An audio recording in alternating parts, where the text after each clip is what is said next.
আপনারা জানেন 2019 সালে 8ই জুন জামাই ষষ্ঠীর দিন ছিল। প্রায় পুরুষ শূন্য ছিল এলাকা। সেই সুযোগকে কাজে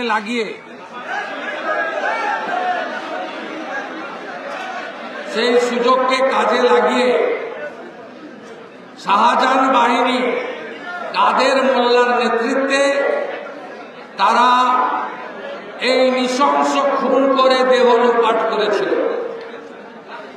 আমি সুকান্ত মণ্ডলের মায়ের চোখের জলকে সামনে রেখে আপনাদেরকে একটা কথা বলে দিয়ে যেতে চাই যে আমি এই কেসটা গত বছর টেক আপ করি শাহজাহান কাণ্ডের পরে। তখন আমি টেক আপ করে আগে আইনি সহযোগিতা বা আইনি পরামর্শ বা লয়ার এসব বিষয়ে আমার নোটিশে ছিল না। আমি গত বছর যখন এই কেসটা নেওয়ার পরে দেখা যায় মমতার পুলিশ চার্জশিট থেকে শাহজাহান মোল্লা কাদের মোল্লাদের নাম বাদ দিয়ে দেয় এবং তাদেরকে খুনের মামলা থেকে অপহরণের মামলা থেকে মুক্তি দিয়ে দেয়। আমি পদ্মা মণ্ডলের সাহায্য নিয়ে তাকে আইনি সাহায্য দিয়ে কলকাতা হাইকোর্টে আমাদের বড় ক্রিমিনাল লয়ারদের দাঁড় করিয়ে এই কেসটা রিওপেন করায় এবং একাধিক হিয়ারিং হওয়ার পরে মহামান্য বিচারপতি অর্ডার রিজার্ভ রেখেছেন। আগামী সোমবার হাইকোর্ট খুলছে গরমের ছুটির পরে। আমরা আশা করব যে বিচারের বাণী নিশ্চিতভাবে জাগ্রত হবে এবং আমরা শাহজাহান তো ভিতরে আছে, কাদের মোল্লা সহ সমস্ত খুনিদের শুধু ভেতরে করা নয়, যাতে ফাঁসি হয় তার আওয়াজ তুলব আমরা।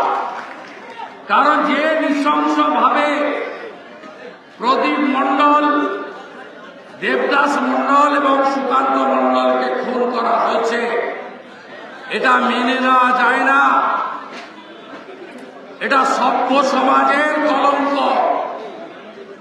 গণতান্ত্রিক স্বাধীন ভারতবর্ষে ডক্টর শ্যামাপ্রসাদ মুখার্জির বাংলায় এটা কখনো মেনে নেওয়া যায় না। তাই আশা করব এই লড়াইতে আপনারা আমার সাথে থাকবেন। এবং আমি যখন ঢুকছি তখন বক্তারা বলছিলেন, সম্ভবত কাসেম ভাই বক্তব্য রাখছিলেন, কিন্তু তারা বলছিলেন যে 26-এ ভারতীয় জনতা পার্টির সরকার হবে এবং এদের কঠোরতম শাস্তি হবে। আমি বলি তার আগেই এদের শাস্তি হবে।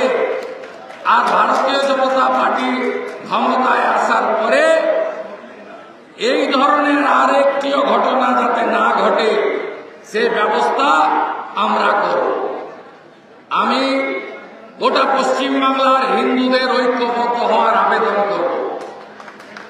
কারণ হিন্দুরা যদি এক না হন আপনারা বাঁচতে পারবেন না। আপনারা বাংলাদেশ আপনাদের কাছেই সাতক্ষীরা। সেই বাংলাদেশে কিভাবে হিন্দু নির্যাতন হচ্ছে প্রত্যেক দিন আপনারা তার খবর রেখেছেন। আপনাদেরও আত্মীয় স্বজনরা থাকে। আপনারা দেখেছেন দুর্গাপূজা থেকে শুরু করে প্রত্যেকটা ধর্মীয় অনুষ্ঠানে কিভাবে পুলিশ এবং তৃণমূল কংগ্রেসের আশ্রিত জিহাদিরা আমাদের হিন্দুদের উপরে বাধা সৃষ্টি করে। রাতের অন্ধকারে আজকে হিন্দু আত্মবলিদান দিবসে সন্দেশখালীর কানমানিতে আসার জন্য যে প্রচার তোরণ হয়েছিল তাকেও মধ্যরাত্রে এই গুন্ডারা ছিঁড়েছে। এদের পরিবর্তন হবে না, কারণ এদের মাথায় মমতা ব্যানার্জি খালার হাত আছে। খালা সবসময় এদেরকে প্রোটেকশন করে, তাই এরা বেপরোয়া। এই বেপরোয়াদের যদি জব্দ করতে হয়, শুকনা লঙ্কা জ্বালিয়ে সেই লঙ্কার ধোঁয়া যদি এদের নাকে ঢোকাতে হয়, তাহলে একমাত্র 26-এ বিজেপি সরকার তৈরি করতে হবে। হিন্দু যদি বাঁচতে চাও, হিন্দু যদি বাঁচতে চাও, হিন্দু যদি বাঁচতে চাও, 10% দিয়েছে। হিন্দু যদি বাঁচতে চাও, হিন্দু হিন্দু হিন্দু হিন্দু। আমাদের ভিডিও ভালো লাগলে লাইক এবং শেয়ার করুন। কমেন্ট সেকশনে গিয়ে জানান আপনাদের মতামত। আরও ভিডিও পেতে আমাদের চ্যানেল সাবস্ক্রাইব করুন এবং প্রতি মুহূর্তে খবরের আপডেট পেতে প্রেস করুন বেল আইকন।